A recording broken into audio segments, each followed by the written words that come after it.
All right, ladies and gentlemen, boys and girls, welcome back. Episode 70. It's a long road. Without further ado, welcome back, Bobo. How you been, bro? I'm doing good. How are you, bro? I'm chilling, man. Like we were just catching up a little bit before we started, and we were talking about I'm about to go back to school on. I mean, I know it's a little bit different for you guys for baseball, but I'm about to go back for camp August. We start August 10th because you only have like a certain amount of periods you can play Right. football without padded football without games being played. When do you guys like? Are you guys doing fall? I mean, summer ball right now, and you guys gonna We're do not fall so ball? in college and stuff. It's kind of hard. Like some people get sent to do summer ball in some places, and then some people just take the summer off. And I hurt my wrist like middle of the season. I tore my TFCC. So like I played the rest of the season. I just taped it up, and then after that, I just kind of took it off. And then I played a couple weekends with Bake and stuff. He was coaching this like one tournament, so I went out and played in Utah and stuff. But that's about it. I've been chilling this summer, working out, hitting, all that stuff. How do you hurt that? What first off, what you said it's a tendon? Is it your thumb Yeah. tendon? So it's like the doctor said it's like the meniscus of your wrist. So it's like a tendon that goes all the way like around. And when I swung and missed at like a high pitch, and when I swung the bat like took it at a weird angle. Hey, can you stop? Do you want to run it back? Hold on, bro. I'm gonna put these dogs in their cage. No, Run you're it good. back. Yeah, yeah. Come on, your cage. Let's go. So we were talking about you tore your meniscus of your wrist, basically. So just finish what you're saying about that. Okay, so basically, when I swung and missed, right, the bat just kind of took my wrist at a weird angle upwards. So when it did that, it was like it tore. I felt the pop, and I was like, "Well, that's not good." So then I kind of walked towards the bench, and it was like achy, and it felt like it was kind of just dangling there. And so if I went to the doctor, and it was like this little tendon right here is torn. Yeah. So I don't like it's just it's a weird feeling. So it kind of felt like my hand, like I just didn't have the strength in it. So I literally would just tape it. I taped it all the way down to like right here, and then it went up all around my thumb, everything. So it literally was just stable, and it was just enough to power through for the rest of the season. Did you say you got surgery or no? I did not have to have surgery. So they thought it was the hook hamate, which is the little bone right here, and a lot of MLB players get it taken out just because it's an unneeded bone, and it like if you get jammed or something, like which is basically where you hit the ball too close to your hands, it'll like rupture it or it'll crack it. And so it's basically a broken bone in your hand that you don't even need, but it's painful because it's in half, right? Mm-hmm. So like some people just get it taken out. So they thought that was like the case because in the x-ray it looked like a crack through it, but it was just a vessel. So the MRI Yeah. told me it wasn't that. So my freshman year of college, I broke my foot, but they thought, or I fractured my foot, but they thought it was the Liz Frank, which I think it's literally just a tendon that goes like this across your foot, and Okay. it stabilizes your arch. So, but they thought, and they were like telling me that was gonna like keep me out for a while, but it ended up just being a fractured. I don't know, like I don't know what. There's a lot of bones in the feet and the hands. It was just one of the things was fractured, and so I had to wear a boot for like 6 weeks, but. I could imagine in baseball specifically, like especially your hands, like you get a bunch of little bone fragments, fractures, and just these tendons and stuff. Yeah, And for it's sure. also like shoulder. I bet there's a bunch of shoulder injuries in A baseball lot too. of shoulder, a lot of labrum. Like it's pretty bad. Like 3 kids on our team this year, the shoulders popped out like 3 or 4 times each of them. Like it just kept happening. They'd reach up for a ball and it would just pop out, or like Dax threw it and it just popped out. And it was crazy because I never seen that happen before, and it happened so many times, like consistently, that it was like I don't know what you can do for it. Like you have Yeah. surgery and then it just gets retorn. I feel like catchers too. Like I feel like they get some hip Oh injuries yeah, for sure. or knees for sure. Knees are always bad. That's why I don't catch anymore. I caught when I was little from like 8 years old to like 14. And then as soon as I got to high school, I stopped catching because I blew my knee out. How'd you do that? Sliding. Sliding? Yep. And the second base, I slid and like jammed my knee really bad. And I tried to get up and I just could not walk. So I had to Yeah. get carried off. And then it was bad. It was all bad.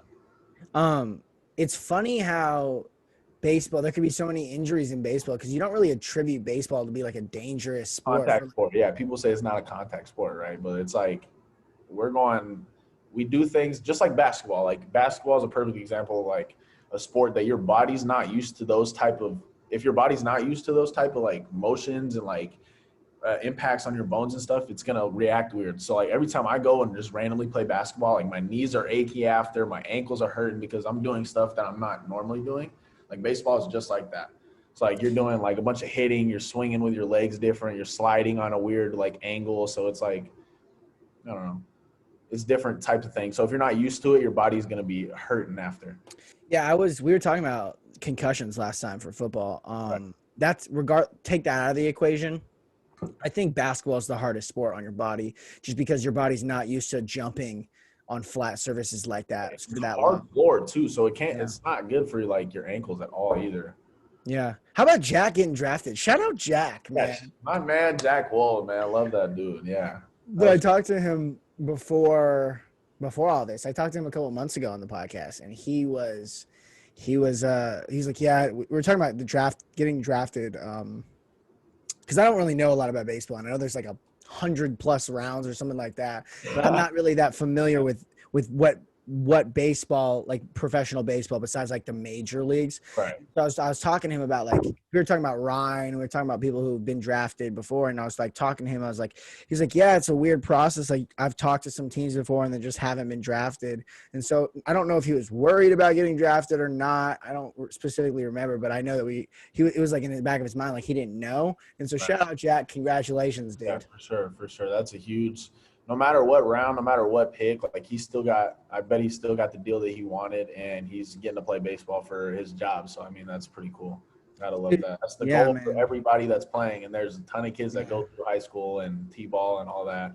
It's like to make it to that and hear your name called, it's got to be special for sure. Yeah, and I wish there was more sports that did that, because baseball is really the only one. Football, it's a little hard because it's hard to get really good equipment and guys to not get really injured in those lower levels. It's hard to sustain it. But I wish basketball and other sports had those levels so that people can make it, because occasionally you hear guys come up from the CFL for football, or a bunch of guys coming up from the G League, but like not really. Like the times people get pulled up or like summer league for basketball, and I mean, occasionally people get, like, for football, you hear most training camp, like our practice squad. People get pulled up from the practice squad, but like, there's no really way to make your name out there if you're not. Sure, yeah. You know? I think baseball is like, it's really cool because there's people in the MLB right now that were drafted the last pick overall. There's people that were drafted, like picked, not even drafted, just picked up. Like this one guy I remember from the Dodgers when they won the World Series, like I want to say like, or they were in the World Series like 2016 or something like that. But he literally worked at a Kroger. I don't know if you know what Kroger is. It's like a Smith's and Albertsons in Georgia. And so he worked at one. And then the next year, like the same day, he was playing in the World Series. Like they picked him up. Like he used to play baseball in high school, and then he randomly went out and they picked him up, and then he was playing in the World Series. Like it's ridiculous. Any other sport for like legit. Yeah, there's that one story that I know that Kurt Warner was what did he do? He was a bagger at Kurt Warner, man. I haven't heard that name in forever. Why do you think Southern Nevada in particular, not just basic, is so good at baseball? Like, why is Southern Nevada a hot spot for baseball? I honestly can't tell you. I've just noticed that there's a lot of talent coming out, especially my grade, the grade above me. Like the grades around mine I see a lot of talent. I don't see the young kids play as much, but I see that the other kids getting posted on Instagram and stuff, like they look like they can play. So I'm excited to see the future of Southern Nevada, see how it goes. Yeah. Well, I mean, dude, when I was at basic, but even before you got there, maybe you were a freshman, maybe before. Dude, when Ryan and them were there, they were so good. They were like, when we won the World Series, like that team was insane. Like Ryan, Huddleston, JJ, Nick Thompson, Roger, Jack. It was ridiculous. Yeah, bro. 2 of them got drafted. That's ridiculous. Shout out both of them. That's dope. Dude, that's one thing about going to basic, dude. Like we had like such diverse people at that school. Like you all walks of life. But Frank, hopefully he gets to a high jump at the next level. Shout out my man Frank for sure. And or football. I don't know. I haven't talked to him in a while. I want to get him back on here. Frank, if you're listening to this, hit me up, bro. You're always welcome. Hit me up too, bro. Hopefully he can do something at the next level. He's talented enough, dude. And then we had Eagles. Sad that he's not still playing football because he had some magical hands. We got so many people, bro. And then we had all the baseball players. basketball was decent. Like Jeff's not playing still anymore, or Trent's not playing anymore. But we had like such like different people, but we all like got together and everything. Right. It was dope, and like you can't. I feel like you can't really say that about everywhere around the valley. You know what I mean? No. I think that a lot of schools, there was a lot. I would say that we had our differences, like baseball with everybody at basic. Everybody hated us, but I mean, it's whatever. We did our part. We came in. We didn't do anything besides play baseball and try to win state championships. So I don't know. I mean, yeah, but I just remember, bro, like specifically, like anytime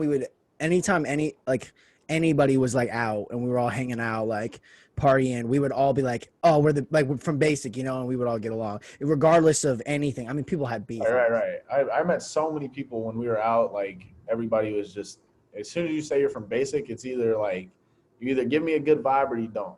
And it's like, if you give me a good vibe and I'm coming up to talk to you, then you say you from basic, like, oh, okay, like, yeah, we're going to vibe about that or bond over that.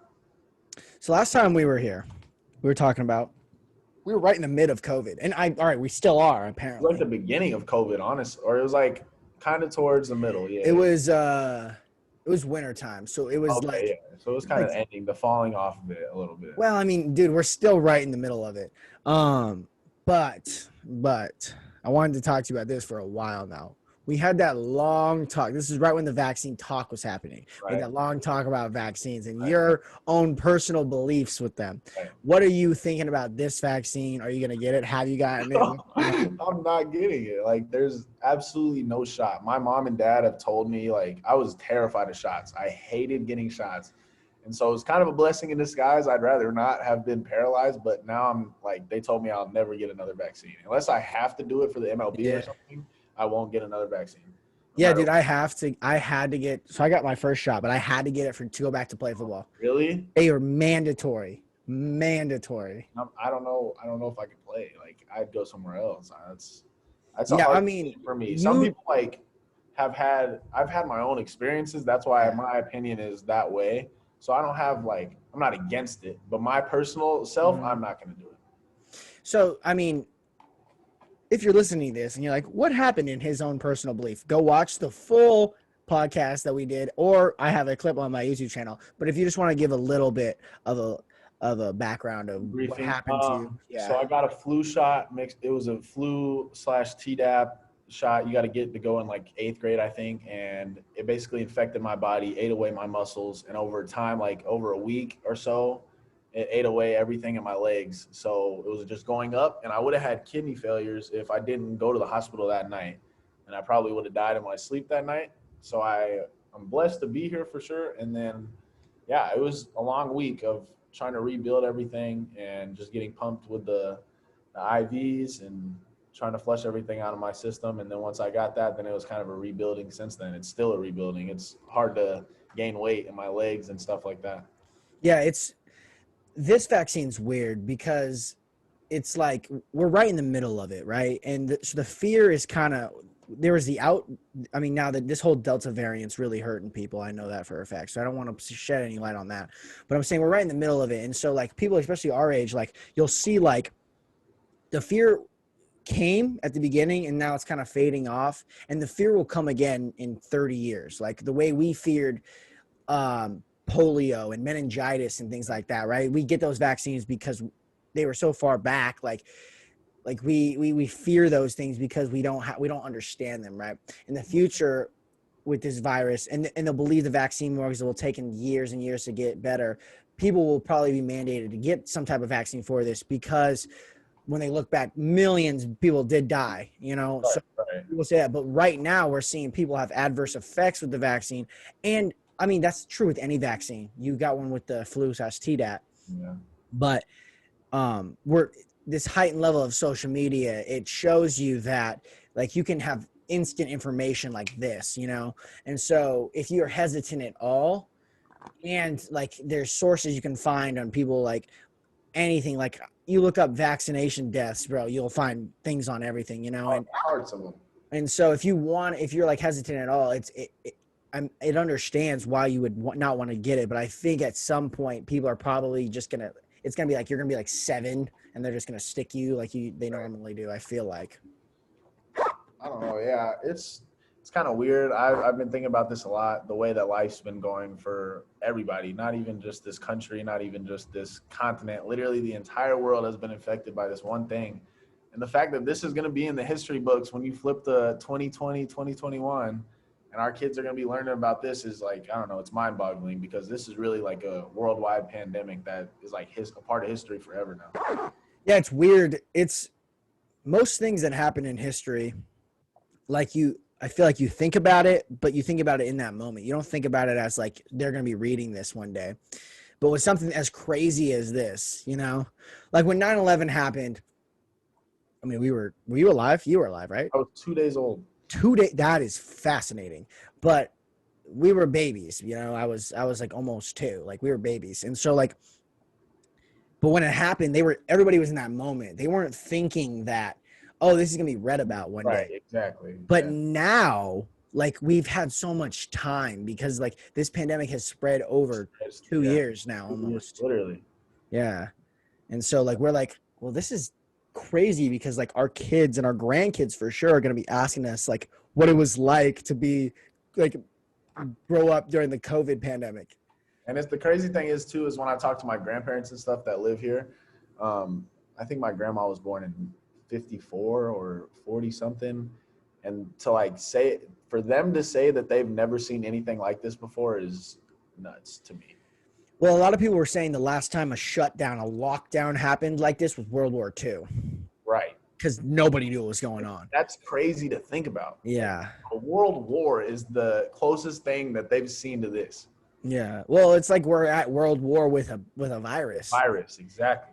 The crazy thing is, I think the fear of the virus, it comes from the abnormality of it. I don't think it comes like people know like it's not that dangerous to most people, but it's really dangerous to some people. And there's not a causation. Like we know comorbidities and age have an effect, but some young people just get it and die and nobody knows why.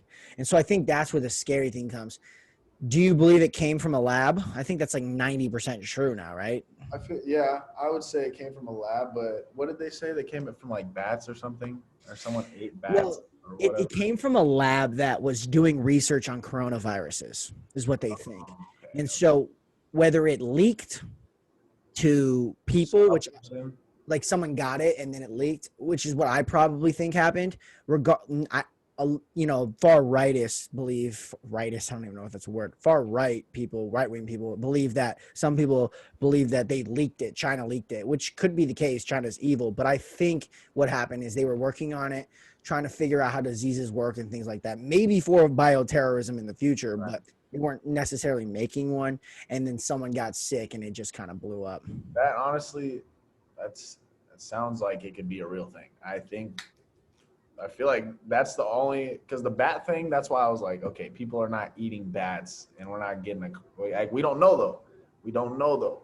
But I'm saying like I didn't really believe that, but the way you explain that makes way more sense than the whole bat thing to me. So a couple days ago, I don't know if you get into any of this, but a couple days ago, the Democratic Party, they're pushing a bill that would restructure military laws and it would require females to sign up for selective service. So the draft, basically. Oh, And I just, yeah, dude. Yeah. And I wrote this thing I want to read it because I wrote this thing on Instagram because I couldn't do it, bro. I was like, so I said, so it says Democrats proposing a sweeping rewrite of the military draft laws aimed at requiring women to register for the selective service system, according to a draft authored by Senate Armed Services Chair Reed. And so I posted this. I said, I don't usually post stuff like this on Instagram, but we all see what's wrong with this, right? I understand wanting equality for all people, but when we start acting like there's not a difference between biological men and women, we become severely misguided in societal structures which have existed for centuries to keep men and women living together peacefully collapse. I'm all for people being treated equally, but this is not the answer. We need better. What do you think about that, dude? What do you think about a mandatory law that would require females to sign up for something like the draft in a time like this when we're severely arguing with Russia and China? this is such a hard topic. I don't agree with it at all because sure we both make the world go round, but women are really what populates the earth. It's the like that's it. Like so to have a mandatory where it's literally like back in the day where they had a draft where you had no choice. If you were a young male, you were gonna go. Like that's I don't know how I can tackle that. That's kind of a tough topic because I don't think it's right. But then some people are gonna tell you, oh well, women want equal rights, so then that's why they should go. But it's like they want equal rights for other stuff, not being forced into war. Yeah, it's there's a fine line between no, we all know there's idiots in this world, right? Yeah, for Men who sure. are misogynists and women who believe that like men and women are truly equal. And I'm not saying equal as in one's better. I'm saying equal as in there's differences between men and women. Like no matter what you take the statistics on average, yeah, yes, there's some boss ass women who are could easily fight in war and can easily dominate men in other sports. Men are stronger and faster than women on all Yeah, it's averages. just it's a proven fact. And it's Sorry. once when you get to the extremes, men are so much faster than women and stronger than women. The strongest men and the strongest women Well, are so much faster and stronger than the strongest women. And so the danger with that is you can make two arguments. The first argument is that sports in particular were designed in a male dominated society for men. So it highlights attributes, sports that we like to watch highlights male attributes, right. speed, strength, things like there's not like if there was a floating competition or something along those lines, women would easily dominate. You look at Simone Biles and how small she is and how she can dominate gymnastics because That, of her frame. And so the sports that are super popular are dominated by male attributes. Or you could look at it as men and women are different and we have emphasized men for a long time. So why not emphasize women now? And that's I think what they're trying to do here is like, okay, let's level the playing fields. But there's also like, let's look at like for the jobs that they're pushing for women to have are like big tech jobs, like CEO, lawyers, doctors, things like that, which is fine. But 99% of bricklayers are men, and like yeah. 90 something percent of construction workers are men. Should we have a quota system for that? Like, no. And so it's like it gets difficult because if you want to do something and you don't have an opportunity to do it, that's different than making everyone required to do something, you know? Oh yeah, that makes sense. That's like requiring like women to play a sport in high school or some weird stuff, or require women to go get construction jobs and work with these dudes. Because like women, the thing is like, okay, you want women to be doctors, right? You want women to be CEOs, right? You want women rights for like all of the big high up jobs. Those are really more. How much are you gonna put yourself and like into your passion? How are you gonna take that in? Are you gonna be good at it? Are you gonna work hard to get to the top? It doesn't matter if you're a woman or a man right now. Like all of those jobs are mental stuff, and it's gonna be up to you on how hard that you work to make it. Because I've seen women that are CEOs of huge companies. People make like billions of dollars of women, and it's all because it's not a physical job.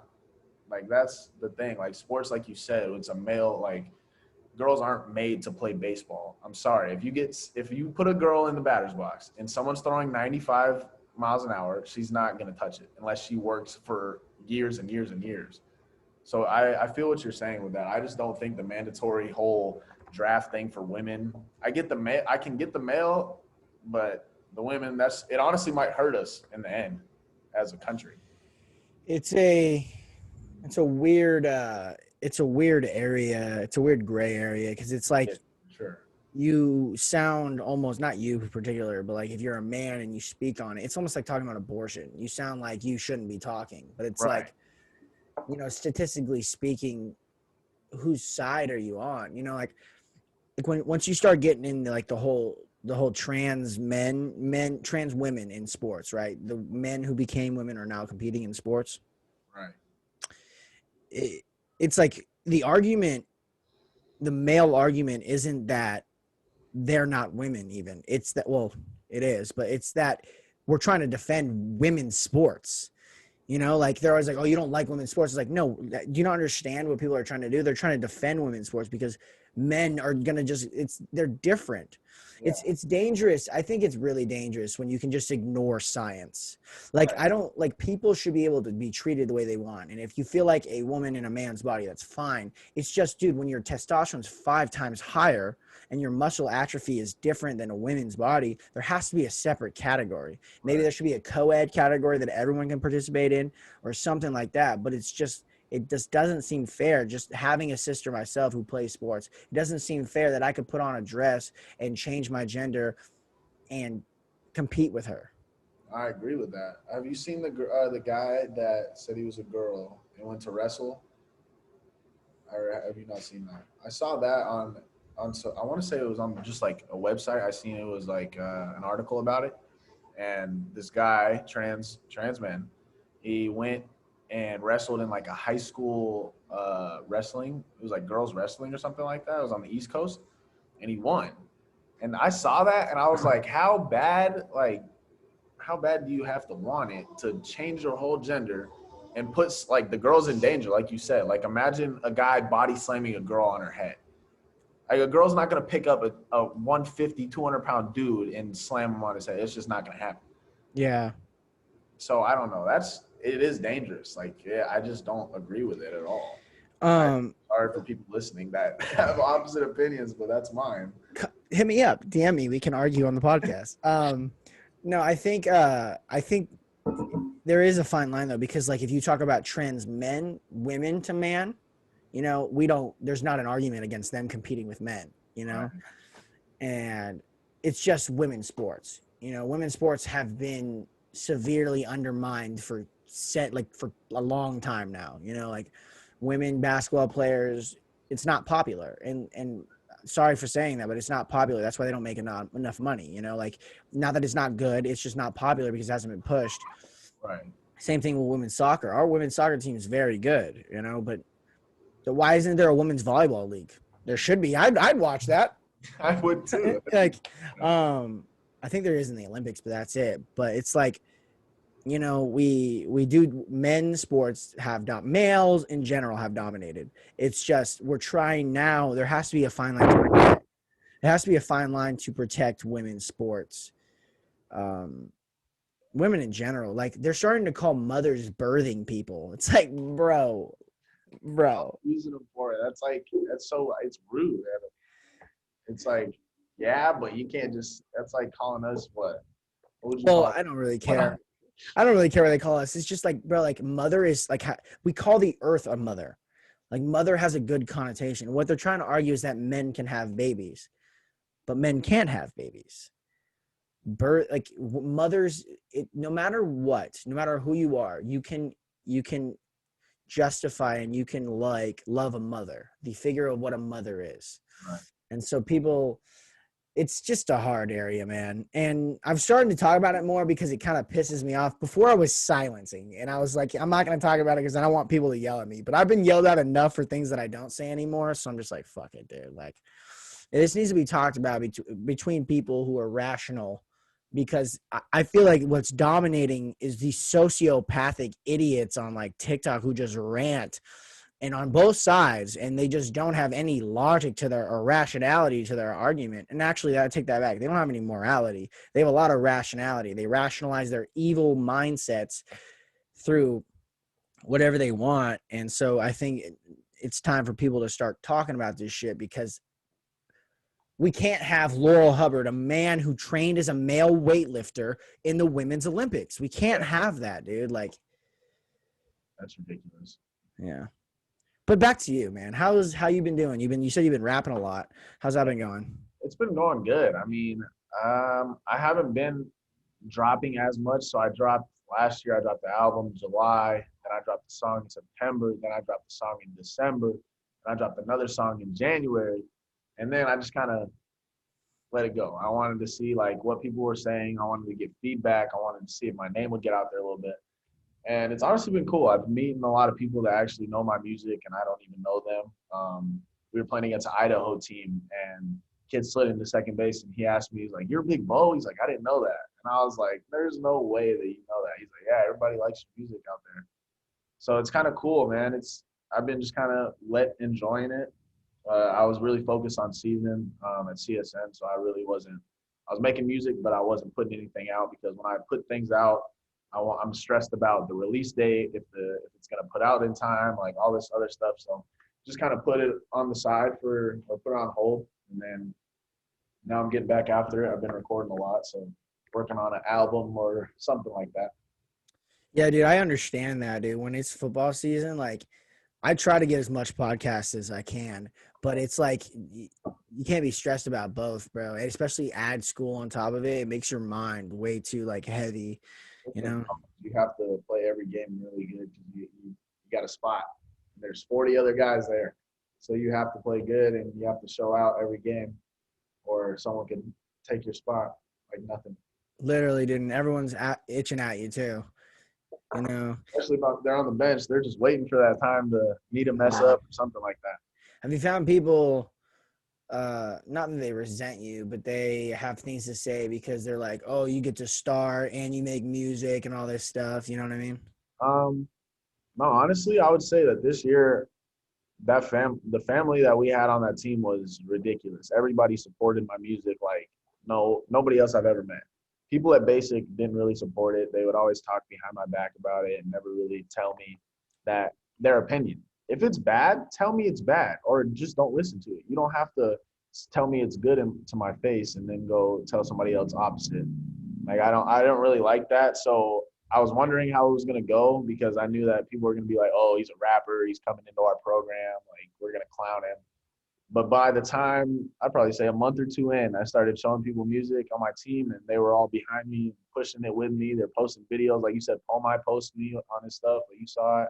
So Shut it's up, like Omar. really cool, bro. Like that was a really fun experience for this year to see everybody. My coaches played it. They played it at the field during games. It was awesome. That is awesome. Yeah, dude, I'll give you some advice on that, bro. Like, I mean, I'm glad you're getting out of it, but just in general for everybody.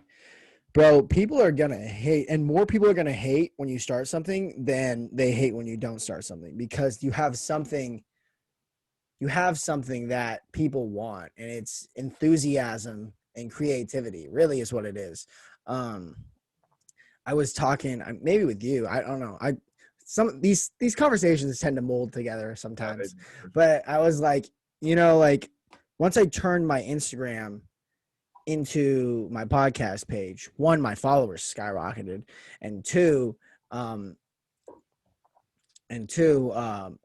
my likes dropped because I wasn't posting these like photos of me like posing and like wearing cool stuff, I'm posting things like I'm trying to promote myself. Like I think the first I used to get like damn near 300 likes, and I still do if I post a normal photo. right. But like if I post a new episode that I do or a clip or something, I'll get like 50 likes, and Bro, I'll be like, bro, I know exactly what you're talking about. I literally know to the T what you're talking about. So I post all the posts on my Instagram probably have 400 plus, right? The only one that doesn't is my music post. And it's because it's not a baseball post or it's not a picture of me. Like, oh man, I know exactly what you're talking about. And I honestly don't understand it. If you don't like my music, that's fine. Like that, okay, like then that makes sense. But if I see that 3,000 people I'm getting 3,000 impressions, which means like 3,000 people look at the post. I'm getting 200, 300 likes. Like something seems a little off. So I don't know who the fake friends are. I get unfollowed every day. I love it. I love watching it just go down and down. It's just great. But I don't know, man. It's people are gonna hate, bro. We're doing our own thing. They're just mad because we're actually doing something. I have a theory on why people don't like those, but they'll like your other posts. I have a theory because I have people who stalk my account. Like I can tell they're always first on my stories, and I can tell, and they're always first to like my posts that are like normal. And my theory is two theories. One, they don't want to seem like they like our shit. Like they don't want to be seen as that that likes it, you know? But the real one is they're a slave to mediocrity. And people have become slaves to mediocrity on social media. And what I mean by that is they're so they're a slave to the dopamine, the swipe. So when they see the posts that they're used to, their dopamine routes are used to, that it's just someone standing doing something normal, they're a slave, like. But when they see something different and someone promoting something, Yeah. they swipe past it because in their mind it's not the Ad or norm. something. Yeah, it's the slave to the phone, really. That honestly makes a lot of sense. That honestly makes a ton of sense because that's like I'll post my cover of like the song or whatever, and then it's just oh yeah, I can see that. Honestly, I can see that. That's a good theory for sure. What made me realize it is that, like, dude, like I have, like, I don't know, 3,800 followers, and damn near 1,000 people look at my stories sometimes, Right? and I'll get like 1,000 views on my reels and stuff, and I'll get like 40 likes, and you're just like, hmm, Hmm. I wonder why that's hmm. happening. And so I was thinking about it, and then I would go through, and like I wouldn't do it, but I would see these people who are liking my posts, my normal posts, and I'm like, I wonder why this is. And I started thinking about it, and I started thinking about what the posts I like, you know, and it's either famous people or people I know. But if it's a dope photo, I'll like it, you know. All right. And here's a conversation we can get into. I do not want to seem like a hater because I'm not, but it seems really easier to get followers, likes, and be an influencer if you're a chick, especially if you're an attractive chick, than it is to be a man. You said it, not me. You said it, not me. That's. I was talking to my girlfriend about this the other day. I was like, if I was a girl, I post pictures of my butt, and you get 800,000 likes, like off rip. Like, don't even got a caption, nothing. You just post it, boom, hella likes. Like when my girlfriend posts stuff like and like normal clothes, less likes, less likes. Like it's so bad to see it like that, but that's how this world is. It's crazy, It's but because that's how it dudes is. are dirty, bro. Dudes are some slime balls, first off. But also, it's I was talking to my friends about this. It's funny. Chicks, so when chicks post their boyfriends for the first time, they lose so many followers and it's their least liked post. But when dudes post their girlfriend, it's either their most liked post and people follow them. It's so funny. It's so funny how that works. Bro, I literally just posted the first picture with my new girlfriend, right? Mm-hmm. And I got like 520, 540 or something like that. She got like 330. She usually gets like 400 and Yeah. she lost followers, but then she gained some from me. So it's like, that's Yeah, crazy. those are usually like your boys and stuff, though, right? Right, Like that's right. my homies But if go. it's not, they were like, I'm watching. I'm watching this. Yeah. Quick little off-air discussion. But no, it's a good conversation. We're talking about wanting something for the future, for long term, rather than just like being in the moment. And now I will say there's times for both. Oh, You yeah, know, um, like sometimes if you're not really ready to settle down and get married, and or even near, and you're still hurting, and it's good to have fun. But I like the way your mindset. You were saying like you you're like, we're getting older, like you're looking for something in the future, and if you don't see that, like, why be with that person still? yeah, exactly. And I noticed that time was going slow, but time was also going fast because I was stressed out. I was worried about other stuff that I shouldn't have been worried about. And I was really looking at like, man, I'm trying to be happy. Like I missed the old Bo when like I wasn't worried about, oh, I have to go do this, or I wonder if they're gonna talk to this person, or I wonder if they're gonna do this behind my back, or something like that. Like I'm not worried about that. I'm more worried about, oh, I'm not even worried about anything. Honestly, I'm just a bit happy, enjoying my life, and because life's too quick, life's way too short. You don't know when it's gonna end, so you have to take every moment like it's your last. So that's how I've been looking at it lately. Yeah, man, it's always good to bail on a bad relationship, especially when like if if you like, I've been pretty fortunate. I've had one real girlfriend. I wasn't the nicest person in high school, but I've had one real girlfriend, and it's gone great. And I see a future with her. So I haven't really been through, I've had my heart broken. Everybody has, but I haven't really been through a bad breakup with a solid person, you know? Right. I've been see, I'm not a relationship guy. I never have been a relationship guy. All through high school and like mid, I wouldn't say middle school, but like all through high school, I wasn't really trying to focus on that. It was really all about baseball and just like having fun and stuff like that. But I don't know. I just kind of noticed that life goes on. You got to figure it out sometime. And then once you meet that person that you actually have a genuine care and like you don't even think about anybody else or you don't even want to like look at somebody else because that person's like so occupied in your mind. Like once you find that, you just got to take it because it's once in a lifetime type thing, in my opinion. No, it really is. And I read this book. It wasn't Man's Search for Meaning. That's Viktor Frankl. It was a good book. I can't remember what it was called, but it was something about men. It was talking about being like how to be a real man, and it was talking about love and everything. And one of the quotes or like sub quotes paraphrase that I remember the most was talking about how to deal with feminine energy and how to deal with women and relationships. And one of the things he was saying is like if you're a man and you want something to your core, right? You have a passion for something and you don't do it, your woman will actually love you less than if you do it. So the example it gave was um if you are a military man, right? And you have to go deploy, your woman's going to be like, "No, please stay. Just stay with me." But if you don't go, she'll actually love you a little less because she knows in your heart that you're doing it. You're not fulfilling your purpose. And so now we can talk about this whole gender thing, but what it was saying, one of the feminine attractions to the masculine energy is the masculines drive for their own path, right? Right.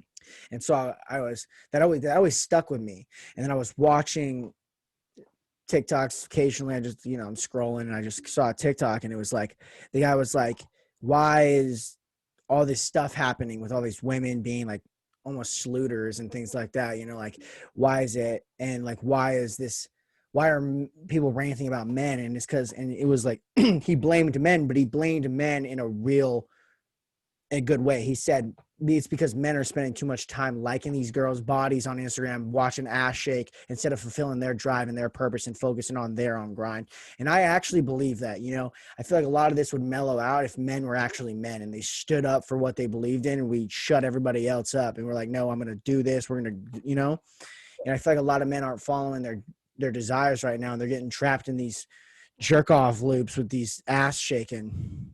That and it's like it's crazy because that's kind of been what's going on lately. Like I was kind of thinking about the draft this year, but nobody really had me high up on their board. So I was like, okay, well, I'm just gonna go another year. I'm gonna go off this year and then enter the draft next year. And I need somebody by my side that's gonna support that and is gonna like that I want to go do that and is gonna understand that I have to go do certain things at certain times that's gonna help me get to where I've been working 19 years for. And so like to find a person like that, I don't know, she's different. She respects it. She loves my drive, like all that stuff. She likes it and she supports it. And that's all I could ever ask for from somebody. Yeah, that's the tricky one. It's like you gotta find someone who supports It's gonna the ride with dream. you like for what Yeah, you want to do. yeah. Because there's a lot of people who just want you to be with them and be all about them. And there's time. You got to show your woman some love. Yeah. But But there's also time you gotta be a man and like you said, and do your own thing and do what you're passionate about, what you're supposed to. especially sports, man. Like I know about it. Like sports, bro. We got this internal love for those things, man. Those things broke. I've been had my heart broken by sports. That was my first heartbreak. Sports. My I've first win. I've Sports. never cried harder than sports. Literally, bro. That's the one thing, bro. There's nothing. I mean, you'll find it in other places. Like once you find whatever you're gonna do for the rest of your life, it'll be like that. But you sports, they give you that quality that nothing else. That it teaches you how to strive for something and fail and succeed also. And it's like sports is a great way to decide who's gonna be a man and who's not. It's how you take the failure. That's what I've learned a lot is you fail, especially in baseball. It's called the game of failure. Batting 300, getting on base 3 out of 10 times is like Hall of Fame. So like the fact that you go through so many failures, so many slumps, so many all this other stuff that you could call it. it's the ones that bounce back and how you bounce back. That's who really like is the difference between the other people that are just the average Joes or that don't care enough to make it to the next level. I think, we could think about it like this too. I think a lot of the opioid epidemic we're seeing and like alcoholism, I think a lot of that stems from in men. It stems from lack of purpose and lack of that, lack of responsibility for and lack of desire to like be great at some things. A lot of these people are working these mundane jobs just so they can put food on the table, which is a great thing to do, but it's like if you're lacking that purpose, bro, like it's so easy to start a hobby. It's so easy to find something that you're like, Dude, because yeah, that's what I'm about. it's the law of attraction, bro. You attract what you want, and like people's like personalities are fit for some people. Some people are fit to draw. I can't draw for shit. I'm colorblind, but I love to kick balls and I love to talk to people, and so I'm drawn to these certain things, And so some people are drawn to you if you just really listen to what you want to do.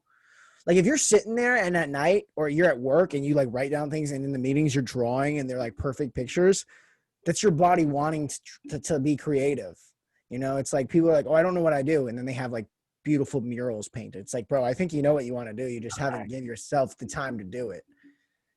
I feel like it's cool when someone notices. Like I went through it, and I know that you went through it with podcast probably. Like I went through a phase where I was doing music, but I wasn't doing music, if that makes sense. Like I was doing it, but I wasn't like into it as much as I am now. I saw that I was like, well, my body obviously wants me to do it. My mind wants me to do it. God's telling me something. If I have this somewhat gift, you can call it, of like rhythm and the mindset to like write lyrics and stuff like that. So I don't know. I just kind of took it, just took it in, and then just started using it to my advantage. Honestly, Yeah, bro. It's dope that you're doing it too, because like, podcasting is weird because it's like everyone can do it and I think everyone should do it, but it's also like it's not like what it's given me. It's not that I want to do this for the rest of my life. It's that this hobby and this creative outlet has given me a way to be comfortable wanting to pursue creative ideas that I have. I've always had ideas and I've always had things I wanted to do, but I was never comfortable putting it out and promoting it and doing things like that. And I occasionally make music too, but that's just for fun. But there's other things I want to do that I was just like my own head was like, oh, that's just wacky. And by doing this and having it be as successful as it has become, it's made me realize that these things that I want to do in my life, I can do them, and I am able, and I have the ability to, just if I put my mind to it.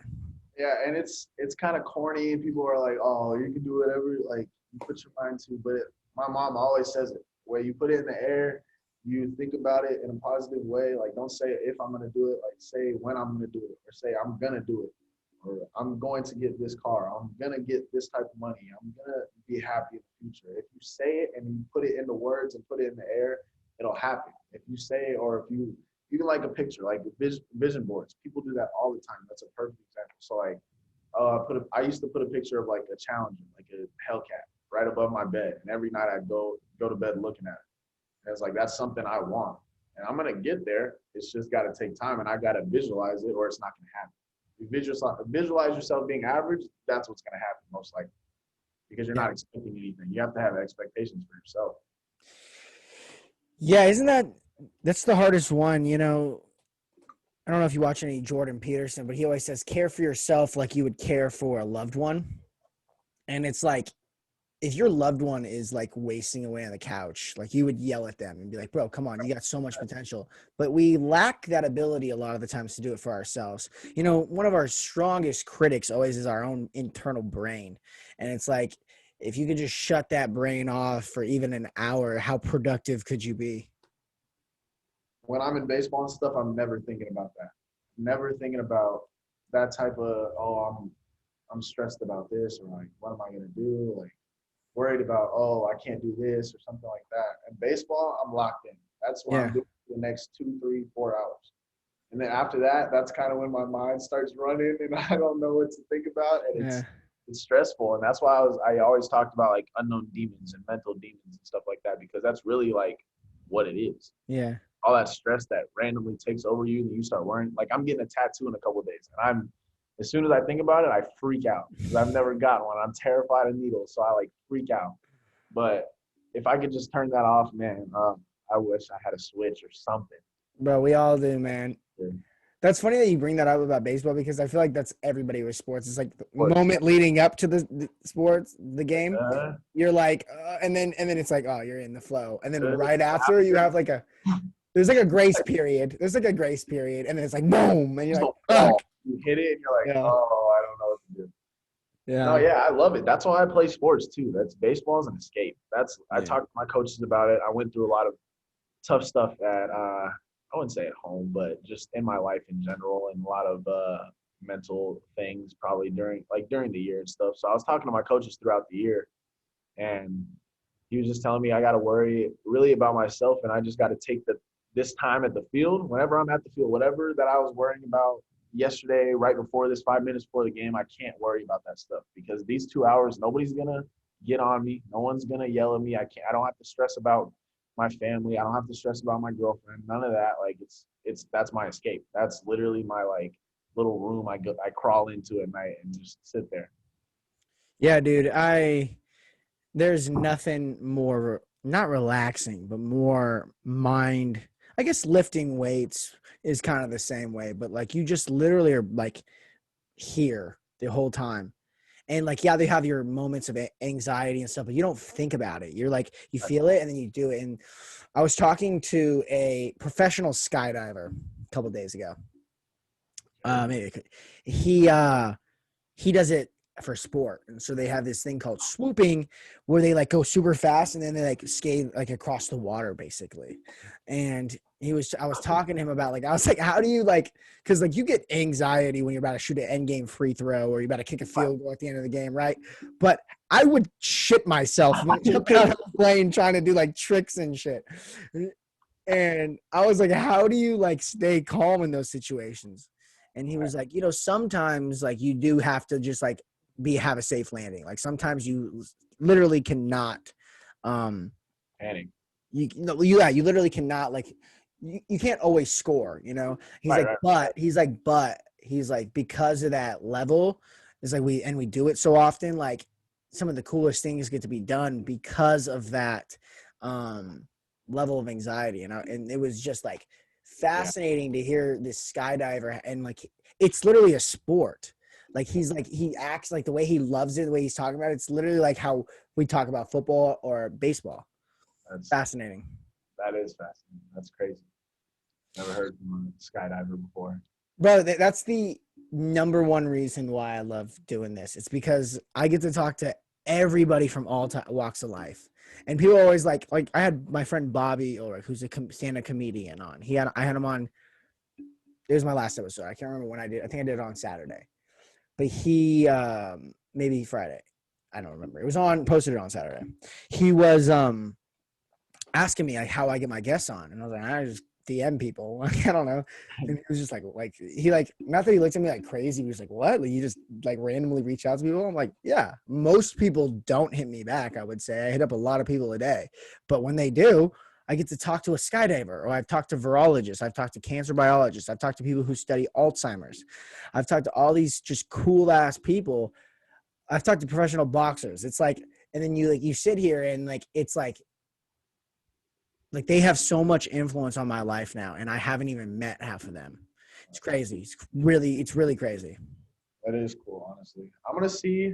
I have some pretty interesting people. Hold on. I can't hear you. Hold on. Give me like 3 seconds. Say something. Yeah. You hear me? My headphone jack does this sometimes. Mm-hmm. So yeah, I can hear you. Okay, for sure. What was I gonna say? You're going to. That's all I heard. We were talking about podcasts.